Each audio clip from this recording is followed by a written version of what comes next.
Thank you for coming over. Just really wanted to share with the group what has been happening in as far as GK is concerned after Hayan. The word walang iwanan, I would like to start there because this has been the battle cry of GK since its inception, to leave no one behind. Because the real issue of poverty really is when the, the deprived and the marginalized are really not included in the whole, upward movement of development, to the point that we now have a little over 5 million families who are mired in poverty or either landless, homeless, or hungry, at the same time deprived in education. When we started 10 years ago, we in GK started to build communities with these families, and as we progressed with time, we found ourselves at the forefront of relief operations, at the forefront of reconstruction.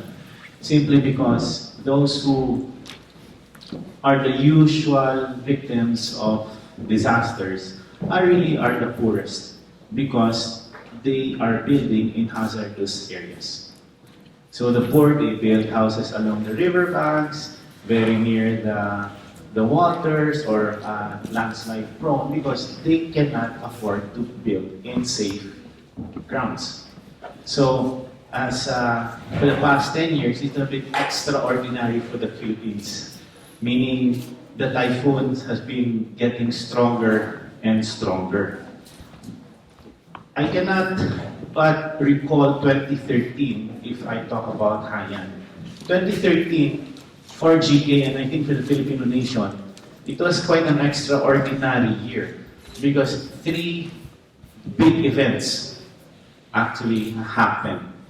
The first, of course, was the Zamboanga conflict. I don't know if you can recall that third quarter of last year, there was this conflict that erupted in Zamboanga City down south where a little over 100,000 people were displaced as well when separatist group staged an armed conflict inside Zamboanga.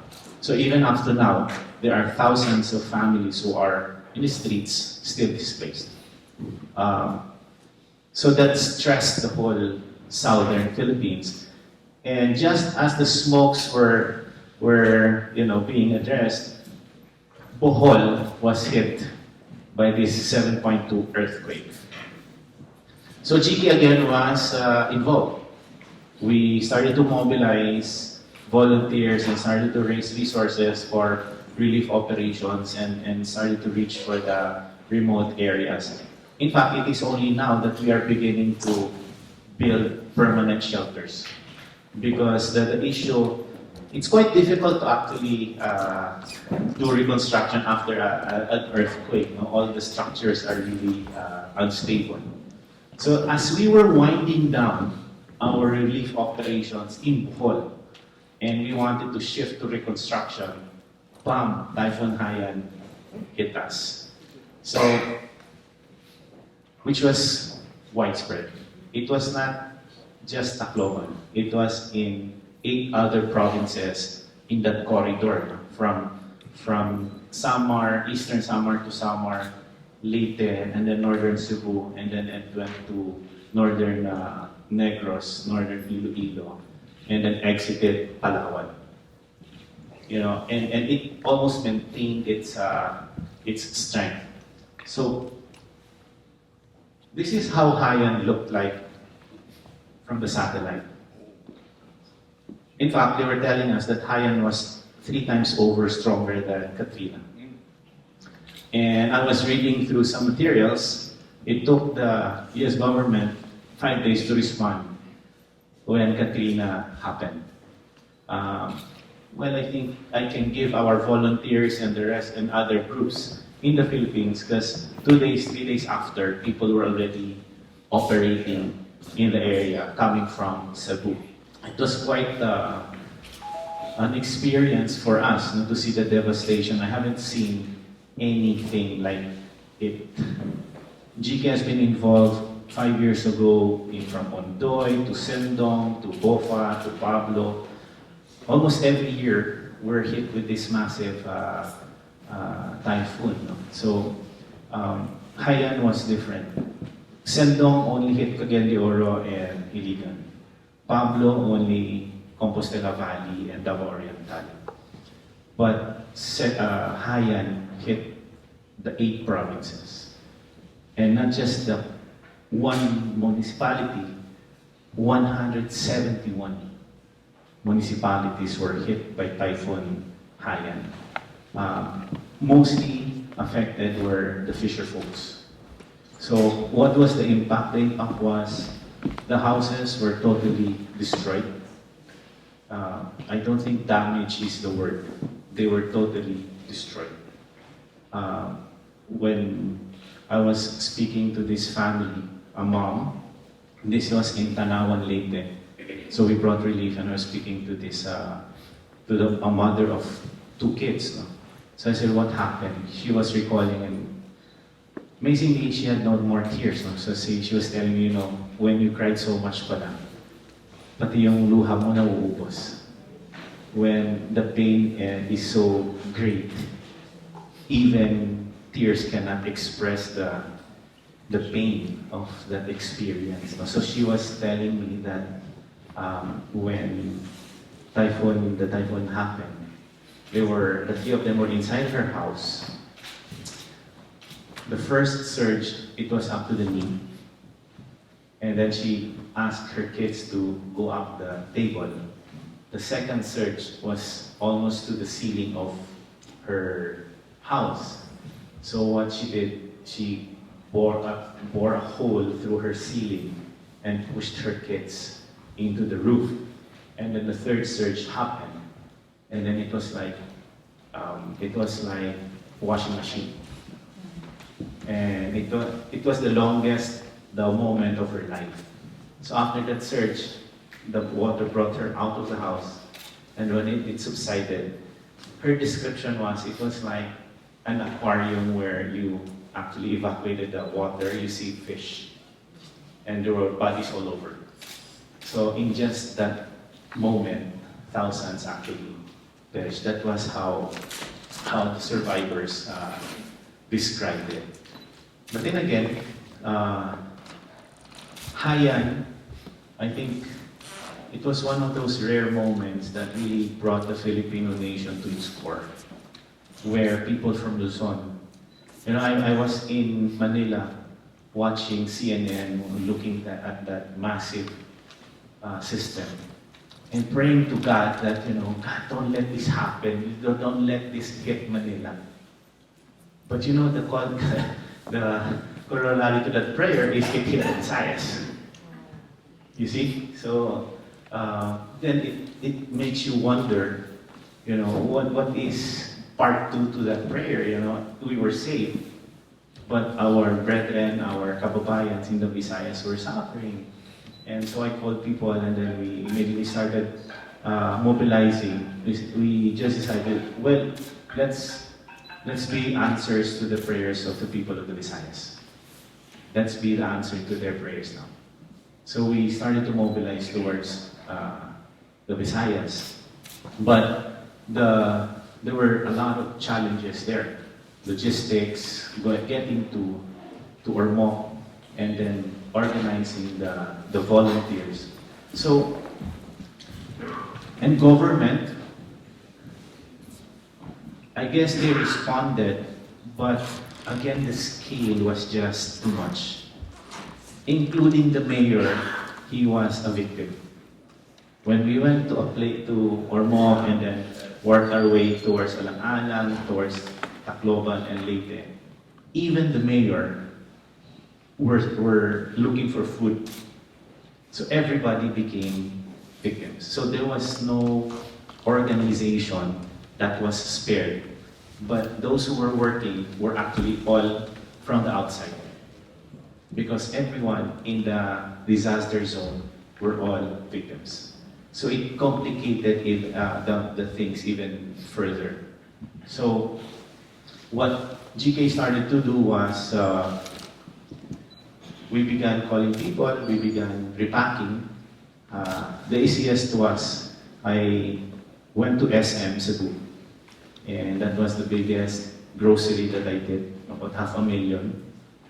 So I went to SM Cebu and I gave them my packing list, and then I purchased it, and then they repacked it, and then brought the food to Ormoc and started to push the goods. Once that was established, we were able to reach the remote communities. No? So we had the distribution lines. Amazing how Filipinos responded when we see a truck just parked there. We just would go there and knock on the door of the house where the truck was, and we were saying, "Can we borrow this so we can deliver goods?" And you know, people would just give their resources without asking anything. So that was how the Bayanihan spirit was very evident during Typhoon Haiyan. And I guess, as I said earlier, that Haiyan really brought everybody to look at his countrymen and say, he's my family, I need to help him. And that's why the tagline of Walang Iwanan. Walang Iwanan raises the level wherein people from Mindanao or people from the Visayas should expect his kababayan to help him. It's not just wishful thinking that, I hope somebody will help us. Haiyan demonstrated that each Filipino should expect that his countryman will extend a helping hand. Expect, not just hope, expect. You see, this is, I think, an exercise of nationhood. When people from Luzon seeing Visayas in need, they just go there. When people from Visayas expecting Luzon and Mindanao to help them. And there was massive response also from Filipinos abroad. We staged our online campaign, and people started to donate via credit card, lahat na lang na papadala. Of course, hindi nag-discourage kami ng donation of mga dry goods. There was this group from Chicago, sa sobrang enthusiasm nila, and they were really touched. They started to collect water, and then they had a room full of water bottles, and they didn't realize how heavy it was to ship to the Philippines.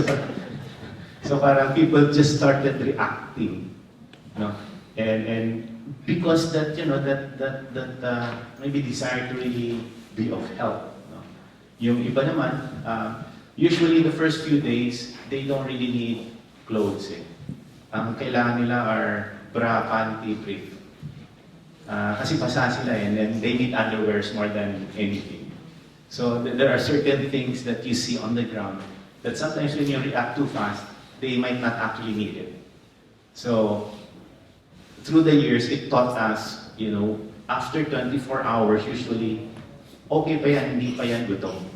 It's like the day after, that's where hunger begins to creep in because there's no food, all the rice are wet. But usually because there's prior warning, they usually have one meal that they already cook. So they can survive for 1 or 2 meals after the storm. So hindi naman kailangan super panic reaction that you need to send relief agad. But let me share with you the value of that relief, that food pack. That food pack does not just address the hunger, but it is actually a gesture, a message of hope that you're not forgotten. That's how important a food pack is. So it's not just about the rice, the canned goods, and the noodles to address the hunger pang. It is about saying to this victim that, okay lang yan kasi nandito kami.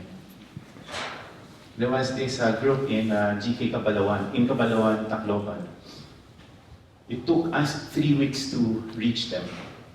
3 weeks. They were isolated. It took us 3 weeks. So when we finally went into that community, they were so happy, and I thought they were gonna get mad because it took us 3 weeks. But those 3 weeks were really trying to find a way, because the roads were impossible, and we didn't have the right car.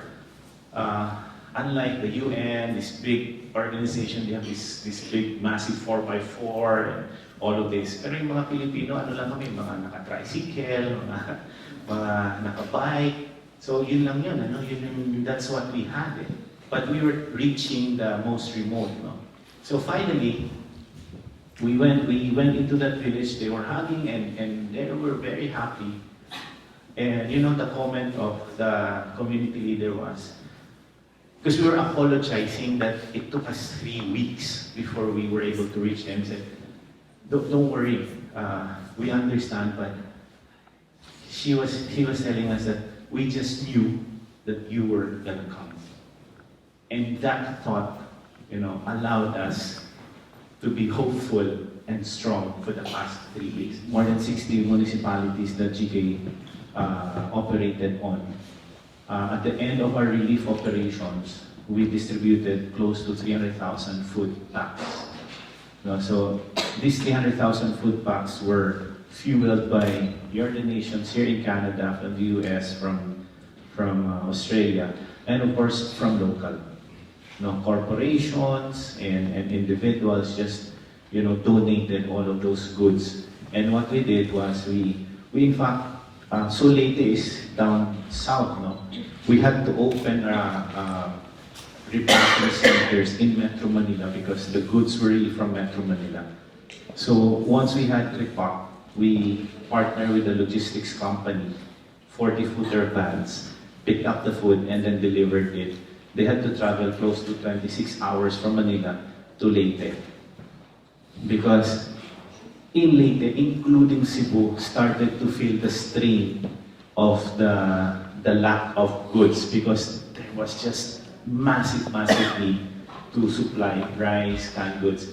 In fact, nagkaroon ng shortage ng mga 555 sardines kasi puro sardinas. Nangamoy nga daw silang sardinas pagkatapos, sabi ng mga biktima.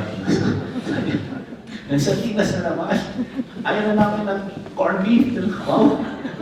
Hinihindihan na yung corned beef. Gusto namin tuyo naman. Kada daing daw, ganyan. So, danggit. Kasi nga, we were feeding them corned beef, sardines, tawag dito, yung ulalang. Yung ulalang, it's a pre-packed food na eh. No? So, at the end of the day, talagang yung mga bata, ayaw na ng canned goods. So, but that was the only way for us to deliver food that will not stale. So, it was also fun for the volunteers to do relief operations. After the relief, went into reconstruction. Last April 9 to June 12, we organized 1.7 million volunteers, building houses, replanting mangroves, helping refurbish schools. We were able to count this because everybody had to register. So right now, our challenge, in fact, we have a room filled with registration that we need to now encode in our database so that we can begin to communicate back to the volunteers. But it was a very almost impossible dream that we had to mobilize 1 million, but we ended up 1.7 million volunteers.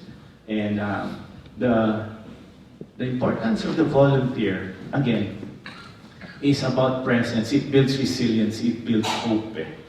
Because when you're out there isolated, again, it's different when somebody goes there who's not from there and starts helping you.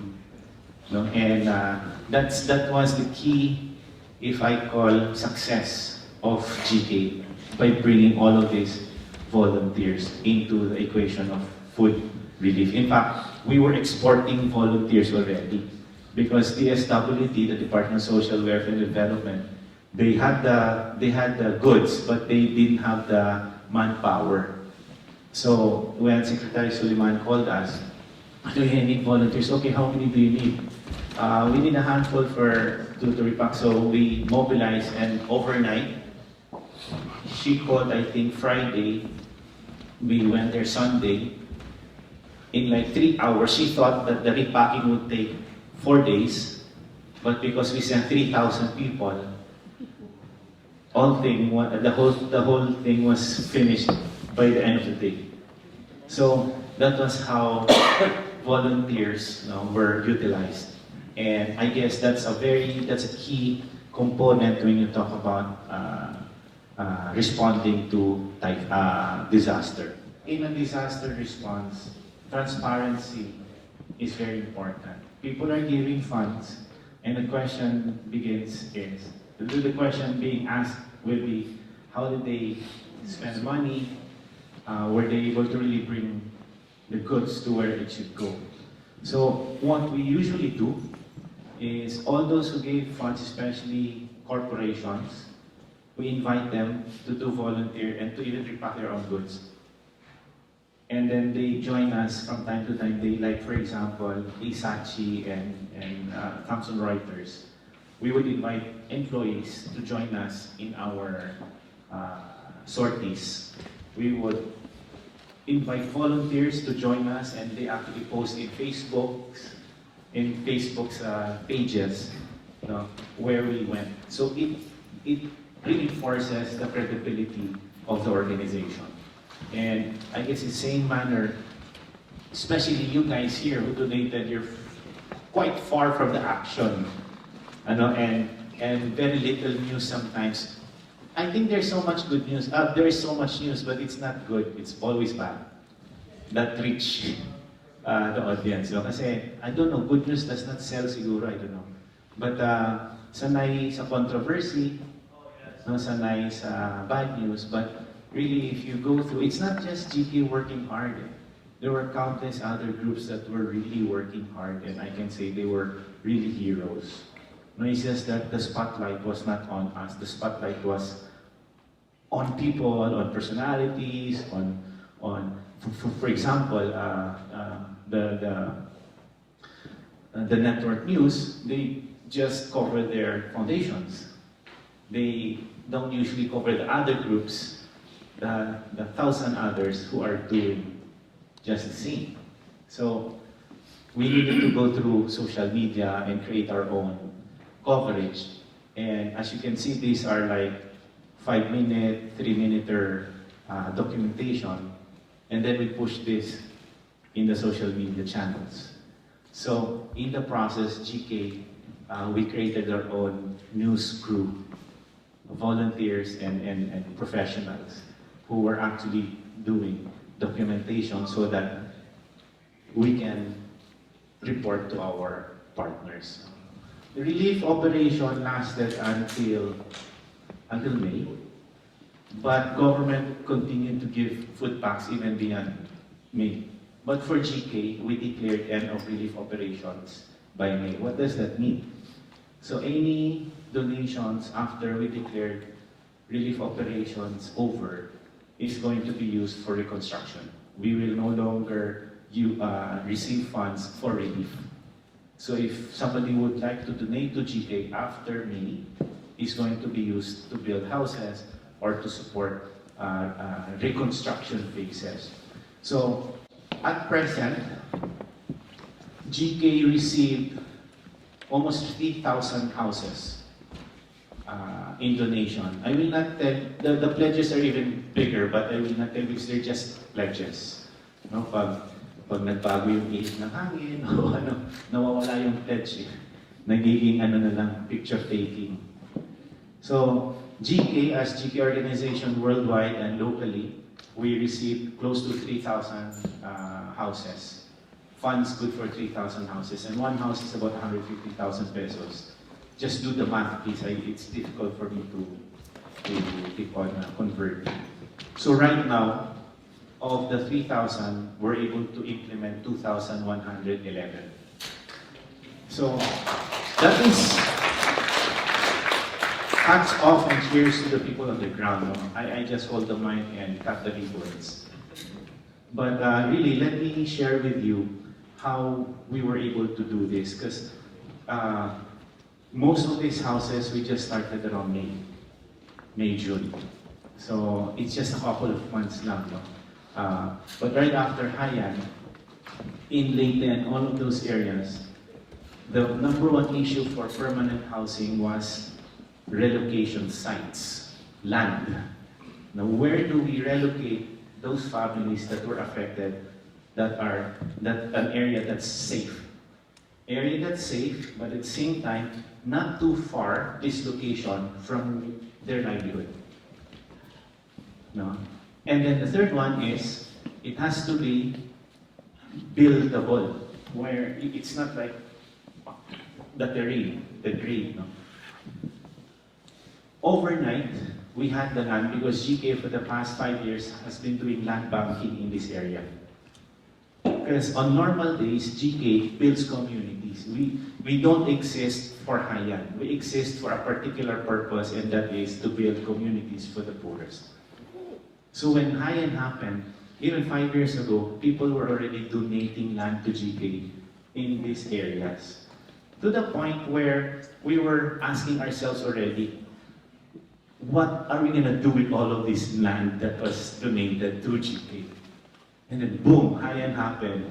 And then all of a sudden, all of this land that were donated absorbed 3,000 houses.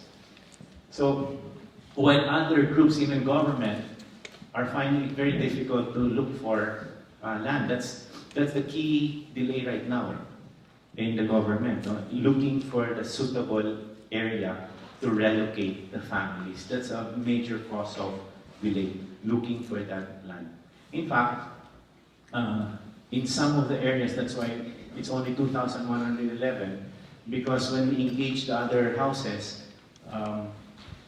the land is also an issue.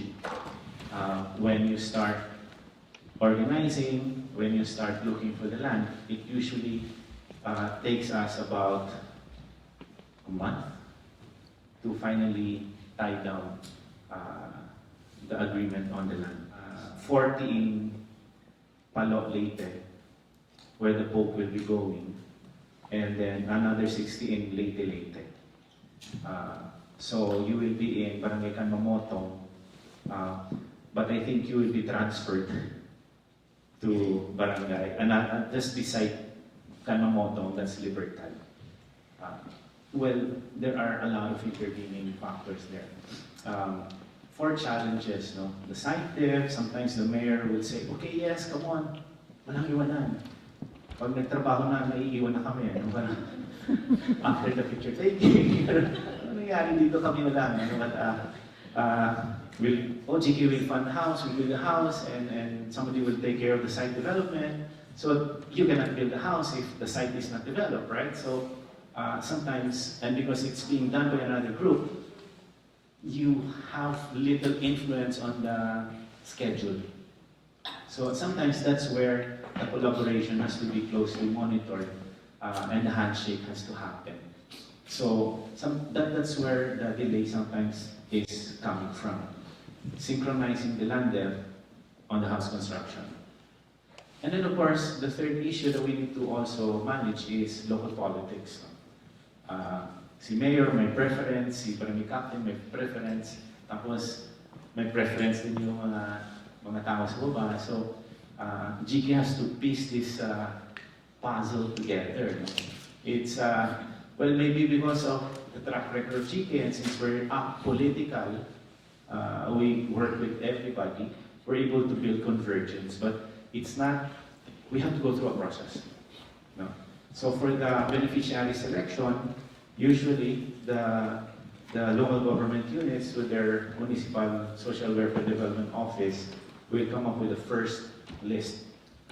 Meaning, they qualify that this beneficiary, this family, is a typhoon victim. So from the first list, GK works on that list and validates. Are these people, are they poorest, wherein they do not have the capacity to build that? So then they enroll to the GK program.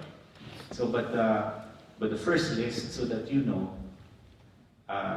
comes from the local government unit certifying that these people have been are victims. So if somebody approaches GK, we usually tell them, you go to that office and have yourself listed. If there's politics between that point to that point, we usually facilitate and manage the issue. So the houses that you see in the photos, while they're nice, the process behind that is really where heroism happens. No, that is the reality on the ground.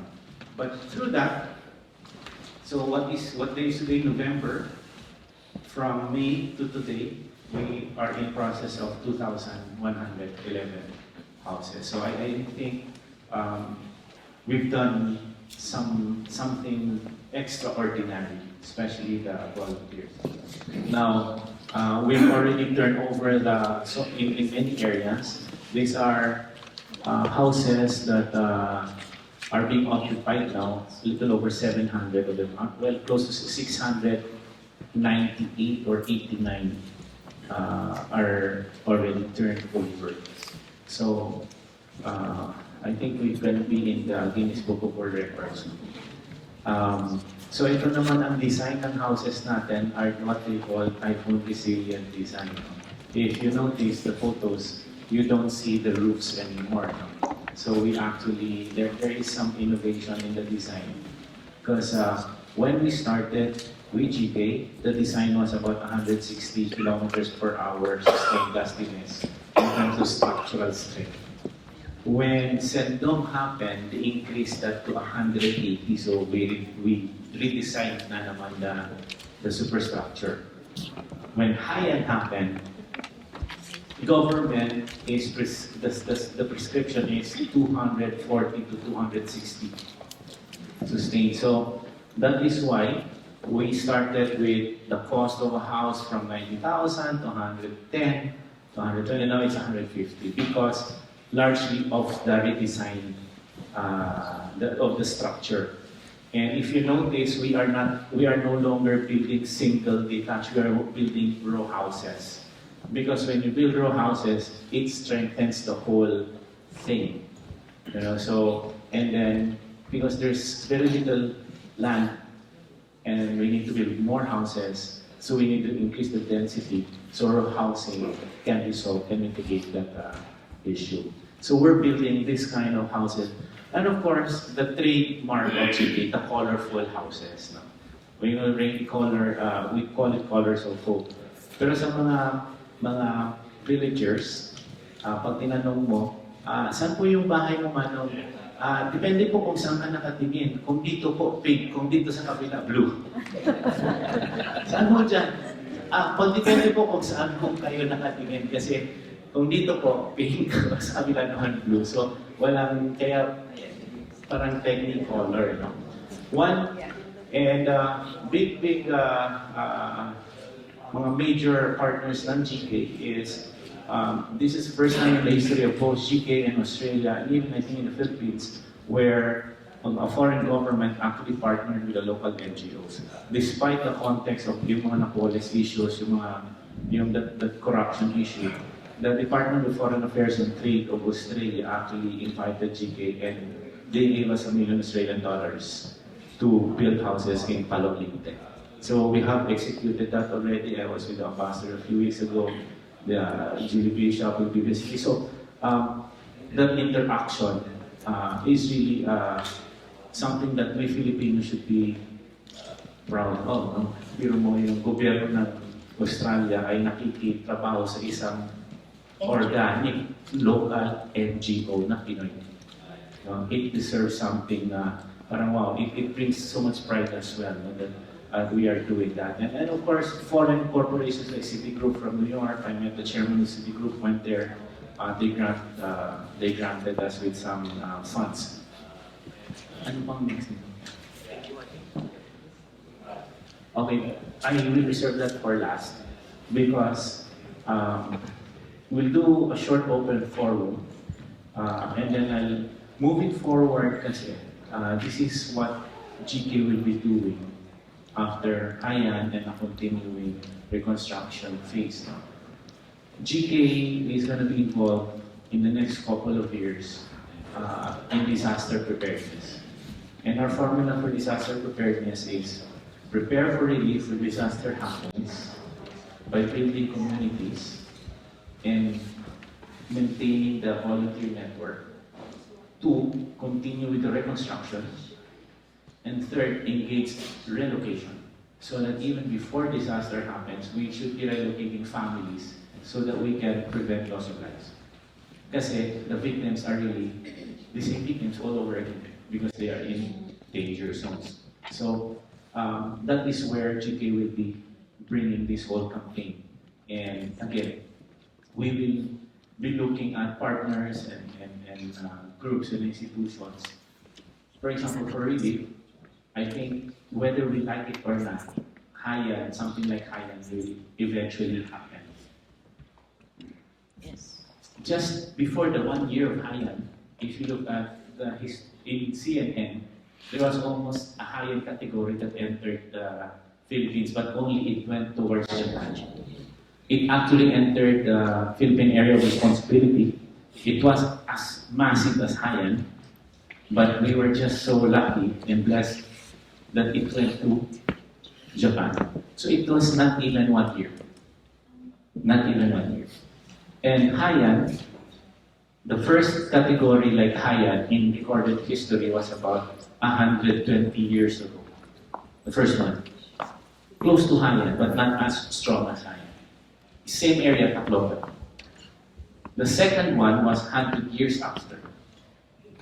The third one, which is Hayan, is only 20 years after. So the intervals are becoming shorter. So what does that tell us? For GK, for the Philippine community, is that we need to be prepared. We need to be prepared and maintain this relationship so that when something happens, we can activate this. Yung samahan natin na walang iwanan. No? So kasi it only 1 week will really matter.